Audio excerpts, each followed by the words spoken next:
Mensagem do céu.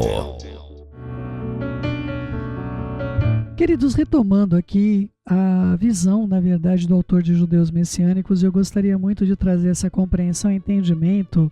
Aliás, é um dos motivos porque eu creio que existam tantas hoje teologias diferenciadas, uma vez que cada pessoa vai ter um entendimento acerca daquilo que é apresentado, né? Muitas vezes eu e você podemos olhar uma palavra e ter uma revelação daquela mensagem que está sendo trazida para nós, mas no caso de Judeus Messiânicos, o autor ele é muito parecido com aquelas duas parábolas que eu acredito que você conheça bem, não é? Uma das parábolas tratava de uma pessoa cega, uma pessoa, na verdade, 4 homens cegos que foram aconselhados a ver um elefante, e aí colocaram os 4 homens ao redor do elefante. Um segurou o rabo do elefante, um segurou a coxa do elefante, o outro segurou a barriga e o outro segurou a tromba, né? E cada um deles, quando pediram, me descreva o que você viu, por causa de um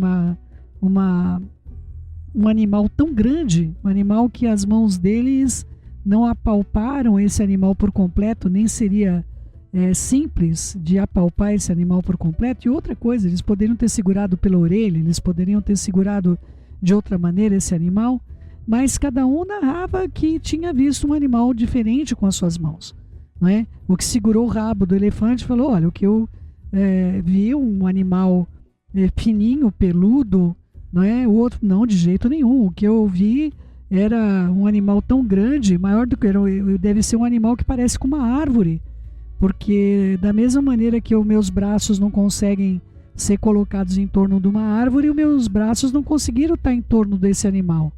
O outro disse, não, de jeito nenhum, o que eu vi não era fininho, era mais ou menos, era razoável, me pareceu mais como uma grande cobra que já tem ingerido algum animal, né, como ele pegou a tromba, não é?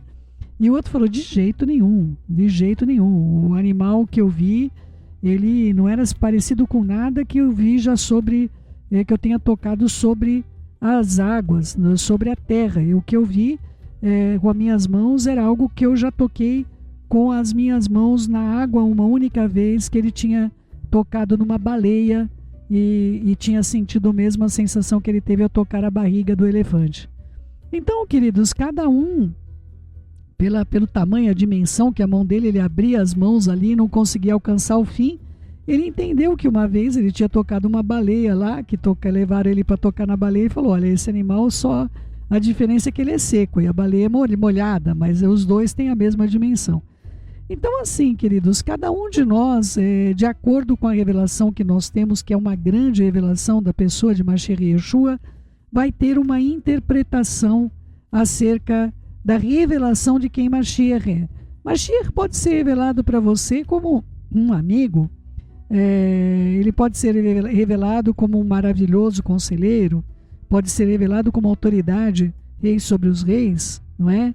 Elohim forte. Ele pode ser revelado para você como alguém que vai ressuscitar os mortos, como o Pai da eternidade. Ele pode ser revelado a você como o príncipe da Shalom.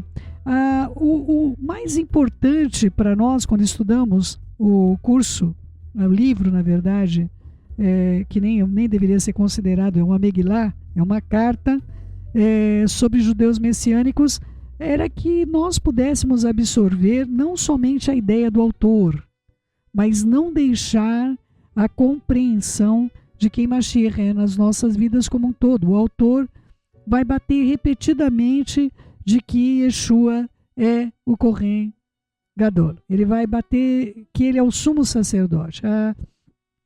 A visão do autor de Judeus Messiânicos é falar da autoridade máxima religiosa do povo de Israel e dizer para o povo de Israel que aquela autoridade máxima é a vida de Yeshua hoje, e é essa visão que ele se esforça durante toda a Megilá, durante todo o livro, que ele trata acerca desse contexto, desta carta descritiva que se tornou para nós como um livro de judeus messiânicos.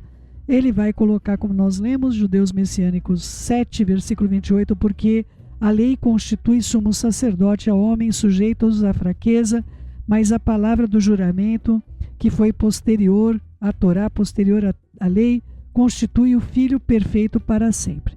Então, a pergunta que eu também gostaria de lembrar a vocês acerca desta segunda representação, e é importante, por isso que eu lembro dela sempre, é quando o pai que tinha 4 filhos manda que os filhos fossem visitar um campo que ele tinha, e os filhos não gostavam muito de ir no campo, e ele mandou um filho na primavera para ele ver o campo, e pediu que não conversasse com os irmãos sobre o campo que ele viu. Depois ele pediu que outro filho fosse no verão, e pediu igualmente que aquele outro filho não apresentasse nada para os outros irmãos do que ele havia visto. Mandou um outro filho também ir no outono e mandou um outro filho no inverno. Depois das viagens dos filhos, ele então chamou os 4 antes da morte dele, porque ele ia legar aquela terra para eles, não é? E pediu que os 4 conversassem acerca do que eles haviam visto. E então, começando pelo primeiro, o primeiro falou: olha, a terra que eu visitei é uma terra maravilhosa, cheia de frutos, cheia de flores, é um lugar lindíssimo. Nosso pai. O segundo irmão, que foi o que tinha ido no inverno, falou: então você não esteve no mesmo lugar que eu fui. E o outro irmão falou: olha, o lugar que eu estive era um lugar congelado, um lugar que eu jamais visitaria aquele lugar de novo. Eu adoeci lá, eu passei mal naquele lugar, não é? Eu não entendo porque papai mandou que a gente fosse fazer isso. Aí o outro falou: não, olha, eu não vi nada disso que vocês estão falando. Eu não vi essas flores, eu não vi, na verdade, flores, eu vi muitos frutos, eu vi as árvores todas carregadas de frutos. Inclusive eu tive muito trabalho ali com as pessoas que estavam lá, porque nós ficamos colhendo, do contrário nós iríamos perder tudo aquilo que estava sendo produzido. E o outro então olha e coloca: olha, eu honestamente não sei do que vocês estão falando, eu não vi o frio, eu não vi esse calor que você trabalhou para colher tanto fruto desse jeito, que eu não vi fruto nenhum. Eu vi um monte de folha no chão, né? E eu achei o lugar meio cinzentado. Eu não vi nada dessa verdura, dessas flores. Eu também não vi a neve que você está narrando aí. Mas o que eu vi lá era muita folha jogada no chão ali, que eu acho que se levar vários caminhões para tirar aquela quantidade de folha, não vai conseguir tirar. Então, queridos, isso ocorre nas nossas vidas também. Muitas pessoas colocam que para você conhecer alguém, você tem de passar pelas estações da vida dela, né? Você tem de passar pelos períodos que essa pessoa vive. São períodos que essa pessoa vai estar feliz, são períodos que essa pessoa vai atravessar tristezas, são períodos que essa pessoa está frutificando, e são períodos que essa pessoa também está perdendo as suas folhas. E se nós não estivermos ao lado das pessoas em todos os momentos da sua vida, nós somos incapacitados para termos a nossa própria opinião acerca da vida desta pessoa. Possivelmente o autor de Judeus Messiânicos, ele não esteve possivelmente ao lado de Yeshua. Ele não esteve ao lado de Mashiach durante o seu período curto de ministério de 3 anos e meio, que também é um comparativo com o período da grande tribulação que virá sobre nós, como se nós tivéssemos, olha, Yeshua veio por 3 anos e meio, fez tantas coisas, operou tantas coisas, então o mal tenha conseguido também o direito de, por igual período, atribular as vidas nesse mundo tenebroso que nós estamos vivendo. Mas ocorre, queridos, que se eu tiver entendimento eu procurei em vários lugares sobre o que ele tratava sobre esta palavra do juramento. O que seria para o autor, porque você não encontra isso facilmente nas literaturas, mesmo literaturas religiosas, e na tradução que nós vamos ver, na verdade, não é pela promessa feita com juramento, a qual veio depois da lei de Moshe, o Eterno escolheu o Filho, que se tornou perfeito para sempre. Essa seria a melhor tradução para esse texto, né? Aonde a promessa tivesse vindo depois da lei. Porém, amados, nós sabemos que a promessa da vinda de Yeshua, ela veio anterior à Torá, porque o Eterno fala com Moshe sobre um profeta semelhante a ele, que seria dado sobre a vida da casa de Israel, e a ele, a todas as nações, na verdade, vão servi-lo. E o que o autor de Judeus Messiânicos está tentando para falar isso com os outros?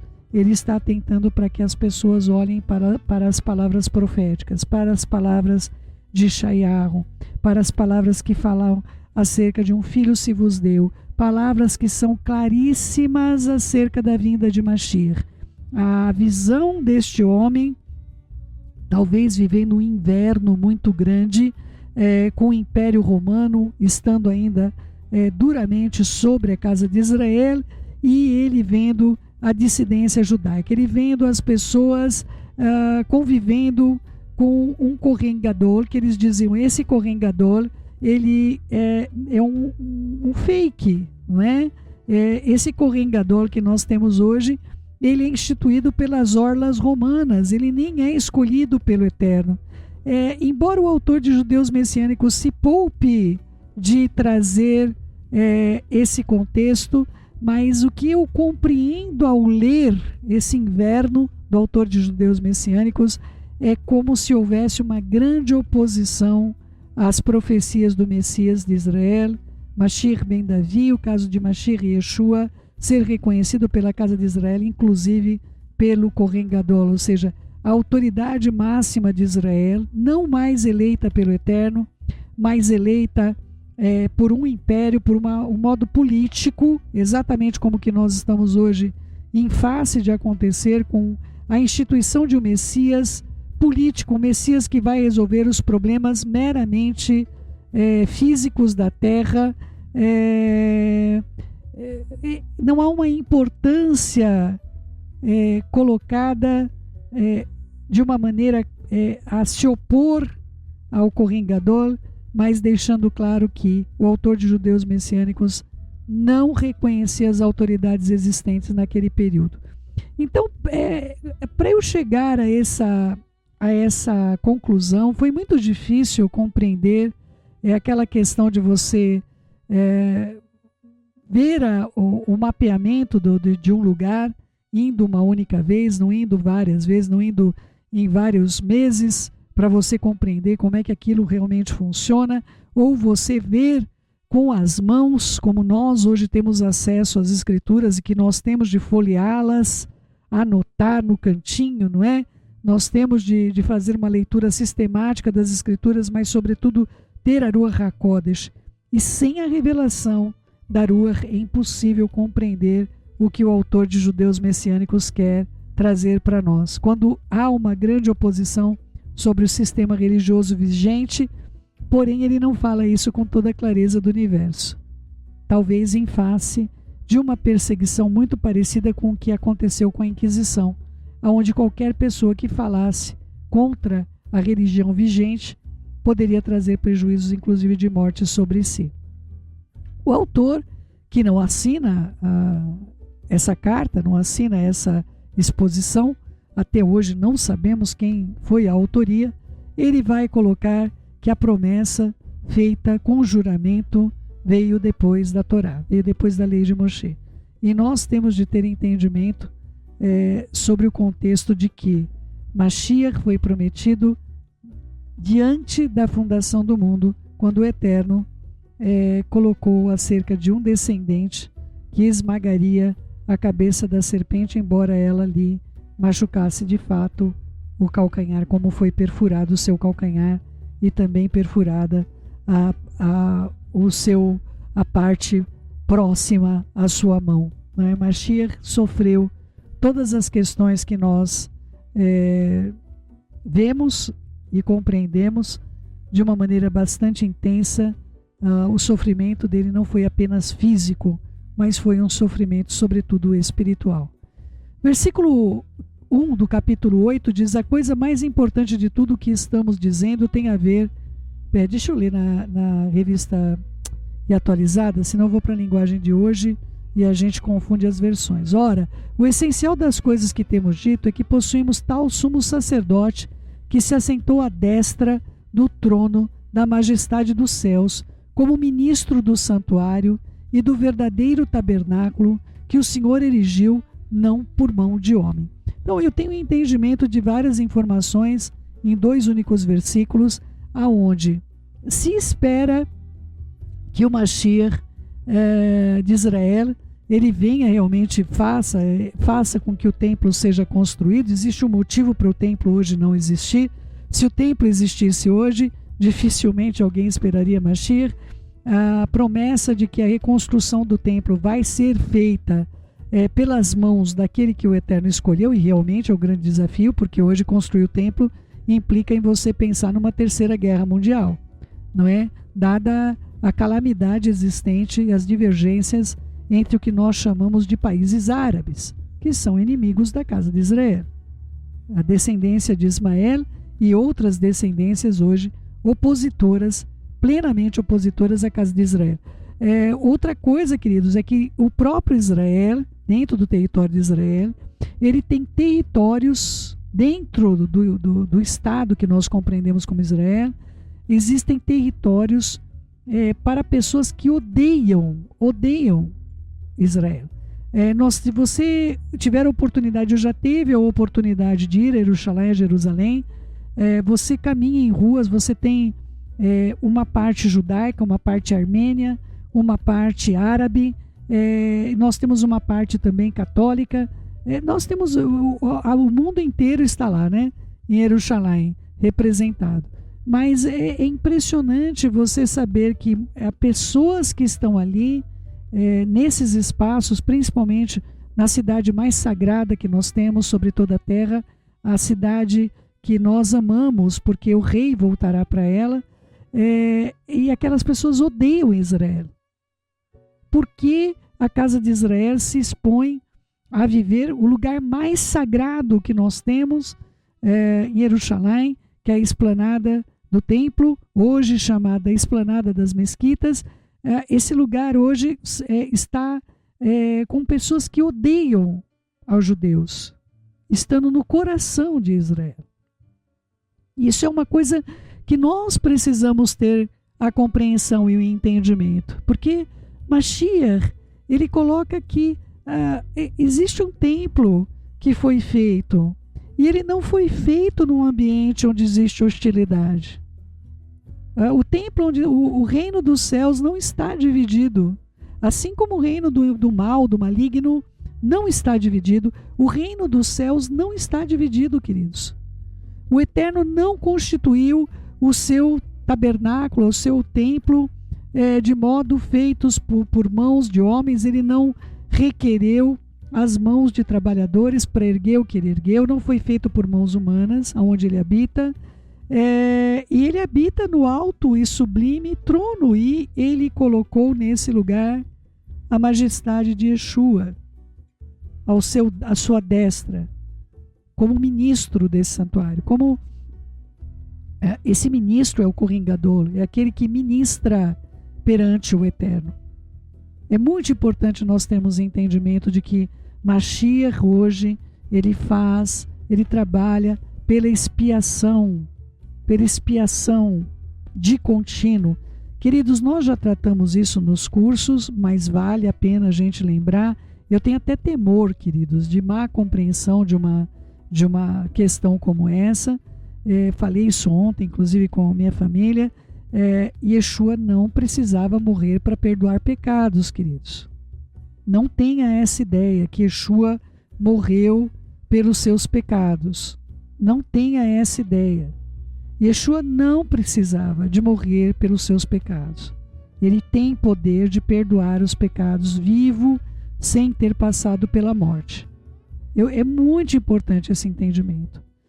Todas as vezes que Yeshua curava alguém, ou acontecia alguma situação, eu acredito que vocês saibam que o maior escândalo que acontecia entre os fariseus era o fato de Yeshua dizer: estão perdoados os teus pecados. Yeshua, ele não fazia aqui na terra nada diferente do que ele está fazendo nos céus.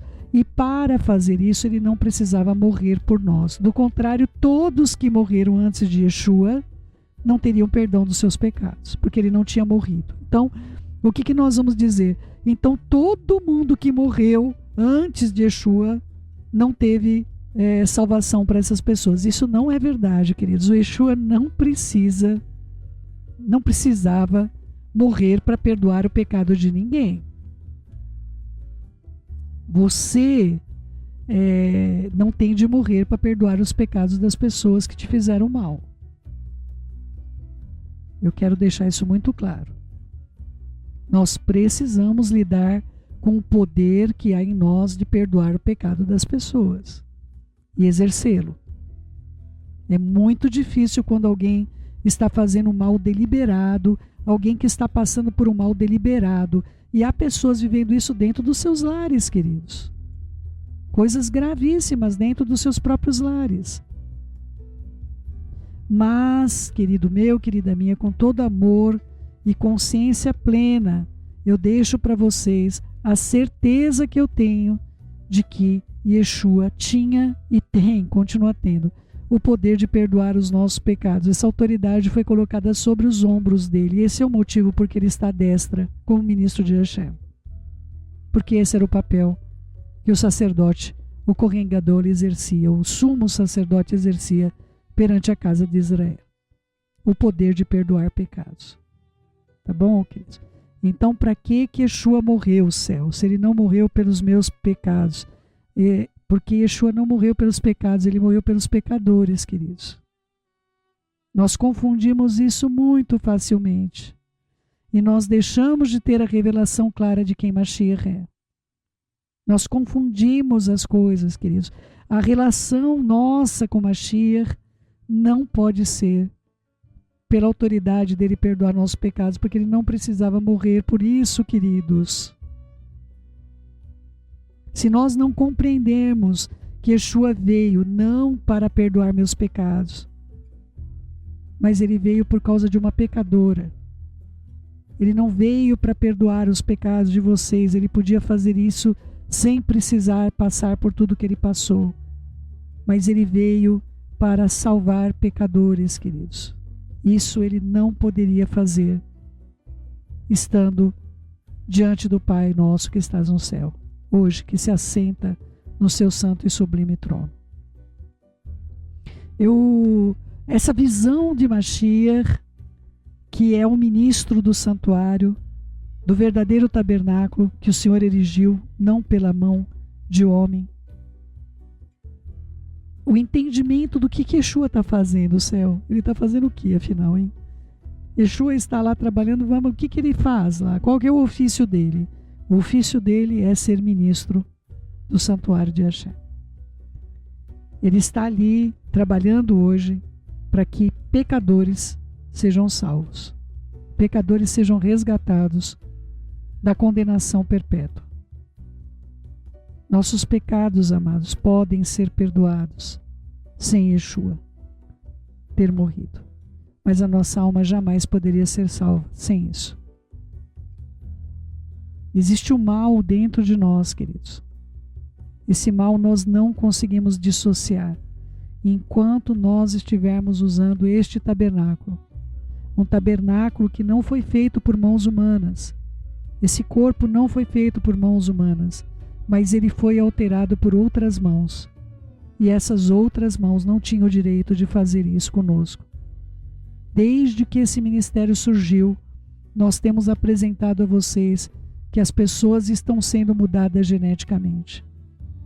E cada vez mais, queridos, nós vamos ter de lutar mais pela nossa santificação. Yeshua está hoje perante Hashem, como ministro do santuário, lutando pelas nossas almas, pela salvação das nossas almas. Ele é poderoso para perdoar os nossos pecados. e nós temos de exercer o poder nas nossas vidas de não reter o pecado das pessoas, mas perdoar pecados que nós possamos perdoar. E outros pecados que só podem ser julgados pelo Eterno, nós não podemos perdoar, nós temos de retê-los, nós não podemos apresentar petições sobre sequestro, sobre mortes, assassinatos, sobre estupros, crimes de origem sexual. Esses nós não podemos, nós temos de reter, nós não podemos de modo nenhum nos envolvermos com essas questões de um crime hediondo. Essas coisas, as pessoas, os pecadores desses pecados precisam se acertar com o próprio Eterno. Não podemos intervir sobre essas questões. Yeshua está ministrando perante Hashem, no verdadeiro tabernáculo, que não foi feito por mão de homem. Nós estamos aqui em outro tabernáculo, um tabernáculo que não foi feito originalmente pela mão de homem, mas que lamentavelmente foi alterado por outras mãos e que continua em alteração, franca alteração genética, para que nós não pensemos como Hashem, mas pensemos como os caídos, pensemos como as hostes e potestades que habitam nas regiões celestiais. Mashiach não. Mashiach está cada vez mais intimamente ligado ao Pai, cada vez mais lutando pelas nossas almas. Mashiach está trabalhando neste momento que eu estou falando com você, pela salvação das nossas almas. E compete a nós não permitirmos que o nosso espírito esfrie, que o nosso desejo de conhecê-lo, o desejo de conhecer ao Pai que está nos céus, possa ser alterado. Versículo 3: Pois todo sumo sacerdote é constituído para oferecer tanto dons como sacrifícios. Por isso era necessário que também esse sumo sacerdote tivesse o que oferecer. Versículo 4: Ora, se ele estivesse na terra, nem mesmo sacerdote seria, visto existirem aqueles que oferecem os dons segundo a lei, segundo a Torá, os quais ministram em figura da sombra das coisas celestiais. Assim como foi Moshe divinamente instruído quando estava para construir o tabernáculo, pois diz: vê que faças todas as coisas de acordo com o modelo que te foi mostrado no monte. Moshe teve acesso à divina revelação. O Eterno mostrou como era o tabernáculo divino, o tabernáculo existente. Moshe viu isso. E ele soube por isso, a partir do momento desta visão celestial, ele conseguiu trazer para a terra aquilo que ele viu. Nós precisamos pedir ao Eterno uma visão celestial para que nós possamos trazer para as nossas vidas aquilo que nós vimos que está ocorrendo nos céus, queridos. Cada vez mais nós vamos ser convocados pela Ruach HaKodesh a fechar os nossos olhos para o que quer embaçar as nossas vistas, tirar o nosso caminho da verdade, ensinar-nos a odiar, ensinar-nos a ter medos, ensinar-nos a recuarmos, ensinar-nos a deprimir nossas almas. E cada vez mais nós vamos ter de olhar para as coisas celestiais, as coisas espirituais. E se hoje nós não temos o templo, nós temos este templo que é o nosso corpo. E cada vez mais nós temos de ter entendimento que o Eterno precisa reinar nos nossos espíritos e Mashiach precisa estar à sua destra. E este que está à sua destra é chamado de maravilhoso conselheiro, Elohim forte, Pai da eternidade e príncipe da Shalom. Que esses conceitos de nós, que muitas vezes percebemos que estamos abandonados à nossa própria sorte, essa mentira que foi colocada sobre as nossas vidas, possa ser removida na medida que nós permitimos que aquilo que está nos céus venha acontecer dentro dos nossos espíritos, porque eu e você nascemos para ser uma morada de Hashem, um lugar para a sua presença. Que assim seja constituído, que esse curso de judeus messiânicos te aproxime da revelação de quem Mashiach é, em todas as suas estações, em toda a sua abrangência, e que você, em nome de Yeshua, seja fortalecido hoje para se aproximar cada vez mais da presença de Mashiach para ser como ele é. Esse é o desafio que eu tenho na minha vida e que eu compartilho com vocês, porque é o desejo da Ruach HaKodesh sobre todos nós. Deixa eu orar com vocês. Querido Pai, em nome de Yeshua, eu coloco diante do Senhor as vidas que o Senhor nos deu, Pai. não somos dignos. Pai, eu hoje orava com meu esposo. Nós não somos guardiões de almas. Guardião de alma é o Senhor Shomer Israel. Nós somos zeladores, Pai. Zeladores. Nós somos os que pegam o lixo. Nós somos aqueles que limpam o chão. Nós somos aqueles que estão cuidando dessas almas para o elementar, Senhor. O elementar. Somos tão pequenos, Pai. Mas bondoso é o Senhor. O Senhor é poderoso para despertá-los. Pai, esse mundo tem insuflado no pulmão de cada um medo, temor, raiva, ira, distorção da verdade. Pelo amor da tua misericórdia, Senhor. O Senhor é o que sopra sobre nós. O Senhor soprou um dia nos nossos pais e nós recebemos também essa herança. Nós não recebemos só a herança do pecado, Pai. Nós supervalorizamos a herança do pecado. Nós recebemos o insuflar divino em nós. E as nossas bocas, Senhor, têm de dizer o que o Senhor fala. Nós temos de repetir o que o Senhor nos diz. Nós precisamos reproduzir o que o seu sopro fez em nós. Nós não temos que supervalorizar o que o mal fez em nós. Nós temos de supervalorizar, Senhor, o que o Senhor fez por nós. Nos ajude a falarmos consoante a tua palavra. Nos ajude a pôr, Pai, os nossos pulmõezinhos para pôr para fora o que o Senhor diz. Não importa qual seja a situação que nós estejamos atravessando em nossas vidas.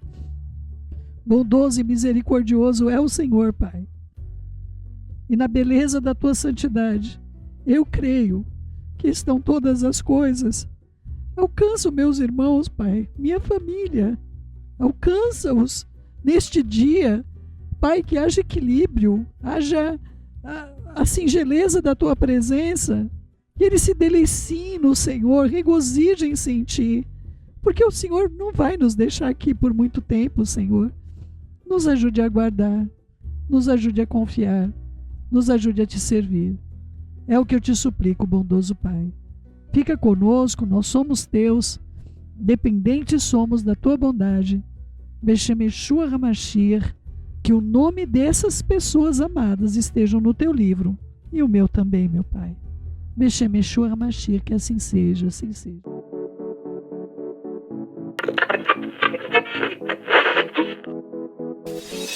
Mensagem do céu.